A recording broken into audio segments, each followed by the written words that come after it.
Are you ready for Alphabet, Google's mother company, and Tesla to report earnings today after the bell? What's going on, guys? It's Ricky with TechBud Solutions here with a super quick market update. Wanted to make sure that you guys fully understood of what these companies were expected to report. And also I wanted to ask you, do you want me to live stream this earnings report? If you do, all I literally ask you to do is drop a thumbs up, get this video to over 500 likes. I just want to make sure enough people show up. If so, do not forget to click that subscribe button and turn on your post notifications so YouTube notifies you as soon as it is that I go live. Let's go ahead and jump right into it. The overall NASDAQ market started off red, but again, like clockwork, as soon as markets open, they resume back to being irrational and they begin to gap up. This is perfect because it literally does this almost every single time. It gaps up right before a major earnings report, and then right before markets close, it tends to sell off in preparation or de-risking. So we'll see if that same pattern presents itself today, but I would be very careful buying with leverage at these elevated levels. There's nothing wrong with being invested. I mean, the two companies, I don't want to say the two companies. Google is an incredible company for a reason, right? It's one of the Max 7 companies. So is Tesla, but Tesla I would not call a good company, right? It's an overvalued company with incredibly high valuations. It is technically oversold based off previous patterns. But if you look at the actual valuation, again, this is just my opinion. Obviously, if you want to buy it to go long and you view it to be a good deal because of where you expect it to be, I respect your opinion, right? We're all entitled to our own opinion. For me, there's huge downside, at least 28% based off of fair value. Again, the software that I'm using is Investing Pro. If you want to use it yourself, it's the first link in the description down below. With that being said, it trades at over 360 times its earnings. It's an incredibly overvalued and overpriced company. Again, how much longer are we going to price in all of this hype and yet they deliver nothing? I'm very excited to see if once again they can actually raise the bar and not just talk about the bar being raised. This is for Tesla, right? Tesla is reporting earnings today after the bell, and their market expectation is 52 cents for their EPS. That's pathetic for a Mag 7 trillion dollar company. The revenue, $26 billion, but terrible, razor thin margins when it comes down to their actual profit. Let me show you. Alphabet, again, one of the juggernauts of Wall Street. $2.88 is their earnings per share. $117 billion is their revenue. And Google is notorious for not just Wall Street always expecting the best out of them, but on top of that, them often delivering better than what was expected. The thing that I really like about Investing Pro is it actually shows you based off previous reports if they beat and if they missed, right? EPS, revenue. And it looks like back in 2025, around February, they missed the revenue slightly. Again, 220 million miss when there was the 96.47 billion. Other than that, in my opinion, Google is a Mag 7 company for a reason. Like, this is a money printing machine.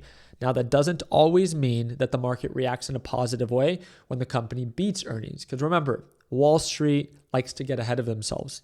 And if there's anything that shows signs of uncertainty and that wasn't already priced in, that is where markets tend to sell off, right? Because it wasn't priced in, the fear, the uncertainty, whatever the case might be.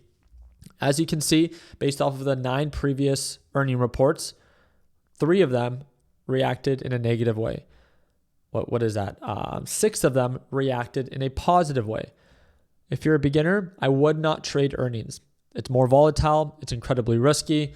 And again, Alphabet is not necessarily a company you want to trade. It normally doesn't move very much normally, but again, anything can happen. And it's just, if you're a beginner, you need to learn how to walk before you run, and trading during extended hours with limit orders just is a little bit more challenging. Obviously, you can do whatever it is that you want, but my job is here to make beginners aware of higher risk plays so they can be more cautious, right? And possibly stay away from them. As you can see, the P ratio is relatively fair, 26.5 times its earnings. It's a company that produces $422 billion in revenue, and its net income is $160 billion. It is a company that makes money. It's very, I feel like it's sometimes hard. You guys let me know down in the comment section. It's sometimes hard to give these companies their flowers because there's like so many other wannabe companies that are taking the spotlight that are nowhere close to making as much money as Google or Microsoft or Amazon or Meta. But again, they're more trendy. So I just want to remind you, it's okay to have your higher risk plays with maybe smaller amounts of capital, but maybe it's also not a terrible idea to be invested in good quality companies over a long period of time. Just food for thought. Obviously, again, reach out to your financial advisor, ask them, again, would you suggest for me to possibly get some exposure in something like Google or something like it, right? Maybe NASDAQ, maybe S&P 500, however it is that you might see it. But I love Alphabet because time and time again, it's not perfect. No company is, but it's as close to perfect as they can be. And I just love seeing companies like this, not only that are performing well, technically speaking, right? Because if you look at the company, price performance has been great. I mean, really for the past few months, it's been kind of stagnant just because of obviously the semiconductor and memory chip space. But over a long period of time, it's incredibly bullish. And I love that about it, right? Obviously, it could be a little overbought and maybe, some pullback or correction potential is likely to present itself. So I think that's why it's important to have a conversation either with yourself or with a financial advisor and ask them, hey, should I buy some Google right now? Or maybe do I wait for a little bit more downside? There's no right or wrong answer. It's just depending on how conservative or how aggressive you want to be.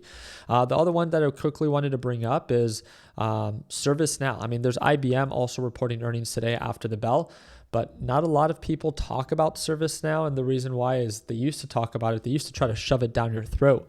And that's when it was incredibly bullish. I hate when companies are like that because they were super trendy. They focused on the AI space. They're running all on hype. But then as soon as it breaks its pattern, no one wants to talk about it. Why not? I thought you were so fond of it. And I don't think there's anything wrong to be fond of a company that was doing well, but it's also important to acknowledge when it's overpriced. Look at that. From highs of 239, now it's trading at 96. It's down over 50%. And guess what? Even after losing over 50% of its value, it's still trading at 56p ratio. It's still incredibly expensive in comparison to any of the other companies. With that being said, again, according to a series of analysts, fair value, there's 53% upside. The unfortunate part about this is that market's reaction quarter after quarter based off of recent earning reports has not been the best. Negative, negative, negative. It looks like market sentiment has really changed on ServiceNow. Their expectation for their EPS is 86 cents per share. Pretty similar to Tesla, huh? And their expected revenue is $3.93 billion. So what ServiceNow is actually known for is they actually have pretty healthy margins. They've been growing at an incredible rate. But the big concern is that it's too competitive and that ServiceNow isn't going to be able to compete with some of the larger players now. So let me see if it shows this. And this is one of my favorite parts about Investing Pro is that it can show or highlight specific areas of uncertainty. I think investors should not just be aware of bull case, but they need to be aware of the concerns. So it looks like price targets might have been revised down. Stock has declined approximately 45% over the past 12 months. Yep, 38 downward EPS revisions. Geopolitical instability, particularly conflicts in the Middle East, causing deal delays and impact on Q1 2026 subscription revenue growth by 75 basis points. Okay.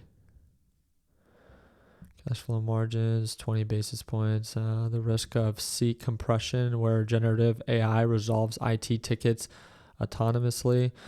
Reduction. Okay. So the big thing that I've learned about ServiceNow, and I'll follow up with this, especially by the time that it actually reports earnings today, is that what I've learned is that its competitors either are much better finance or much larger companies. So the market share capabilities of now the competition that ServiceNow has now than versus before, it's a bigger threat. And ServiceNow just seems to be maybe a smaller player. So that's something that I'll follow up with, but I wanted to talk about it because it once was a great performing stock back in 2025. And then now it's just one of the worst performing stocks, consistent lower highs and lower lows. I just wanted to present it while it's currently down. So just in case it does begin to recover, then maybe we can begin to entertain the idea of going long, right? IBM is also one of the other companies reporting earnings today. And based off of recent reports, right, it had a huge gap down to lows of, what is that, $200 per share, nearly 52-week lows, right? And based off previous highs, it does have some recovery potential, but we'll see if earnings actually acts as a positive catalyst or just produces another leg down. So I'll do my part in keeping you guys up to date. Again, we will be live streaming it later today, as long as you guys are okay with that. And all I literally ask you to do is drop a thumbs up and subscribe to the channel. So I appreciate you guys' time. Hope that we're in the thumbs up. Please consider subscribing. A lot to talk about and a lot to look forward to. We just have to wait for markets to report and react. And we'll keep you up to speed. Appreciate your time like always. Let's make sure that we end the year on a green note. Take care, team.